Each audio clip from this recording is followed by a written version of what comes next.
Кузьмин. Ветер и туча. Ветер с тучею дружили, полю чистому служили, поливали в жаркий день и пшеницу, и ячмень. Но однажды крикнул ветер: «Я главнее всех на свете, с тучей больше не дружусь, сам я в поле подружусь». Туча сразу рассердилась, туча в елке опустилась, в чащу спряталась по грудь, ну а ветер начал дуть. Дул он, что есть мочи, дул с рассвета до полночи, а с полуночи опять принимался бушевать. Наконец устал, вздохнул, на труды свои взглянул, а как глянул, так и охнул, в чистом поле все засохло. Там теперь ни колоска, ни цветочка, ни листка.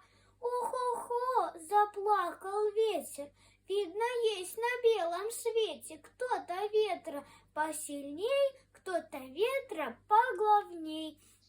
Неужели туча, голубая круча? Туча, туча, не сердись, снова в небо поднимись. Туча громом громыхнула, туча крылья распахнула.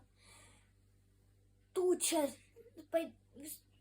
в небо поднялась и на землю пролилась. Пролилась, как из ведра, на сухие клевера, на пшеницу, на ячмень и на крыши деревень, и в бодейки, и в кадушки, и мальчишкам на макушке.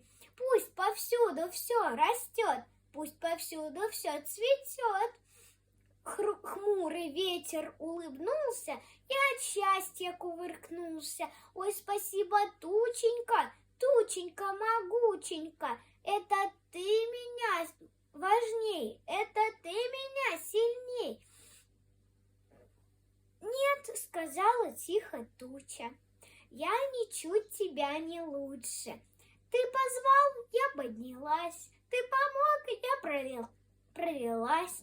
Славу нам делить не нужно, ведь всего важнее дружба.